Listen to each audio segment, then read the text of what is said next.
I'm Ruth Fischer. I'm the president of Savills for Canada.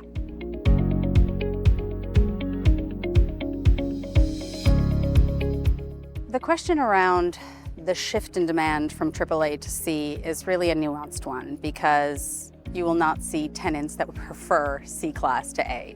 When we're talking about asset values, it's likely because C will be more accessible and available for redevelopment, for land plays, and to be able to monetize in different ways than you could with a AAA asset. There's also just limited availability of AAA from a tenant's perspective versus the glut of C. But chances are you're not going to have people moving from an A to a C, or certainly not from a AAA to a C.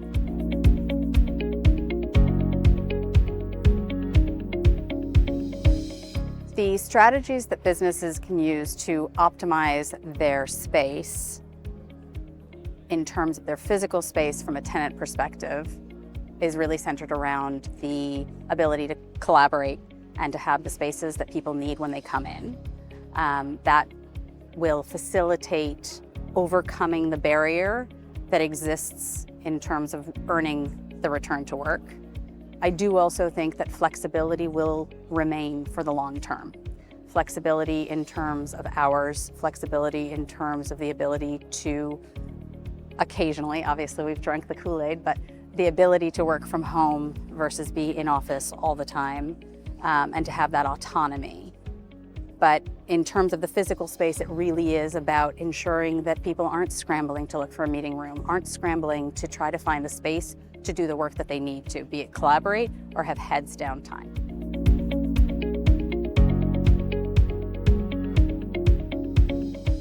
There are segments of industry that will not be impacted at all by this decrease in immigration. I think it's 65% of non-PR are coming in at a fairly low skill labor set. But healthcare and technology are the places that I think that we may end up seeing a challenge with the decrease in immigration. However, the decrease in immigration is from a very high level to something that is more sustainable and reasonable. So my hope would be is that the integration of the immigrants into the existing fabric of Canada will be sufficient. And we've got a lot of young people who, are unemployed, and hopefully there will be an ability to use local talent to fill some of those positions.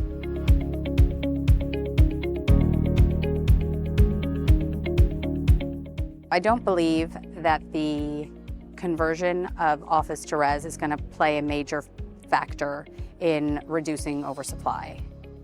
Mostly because without government intervention, financial as well as regulatory relief, it doesn't pencil. And that becomes difficult. Although depending on the appetite of the owner to write down their asset, it can become more feasible. I think it's a great notion from an environmental sustainability perspective. You're reusing materials that were already there. And I know that Gensler's done really interesting work around what floor plates can actually work. But by and large, I suspect it will be interesting, but not a huge contributor to the future use of those end-of-life assets to be converted.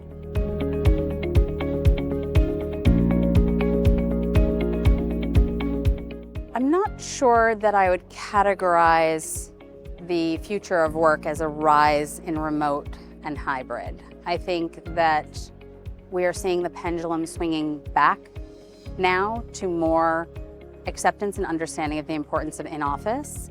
And I think it really will vary industry by industry, depending on the needs of that organization.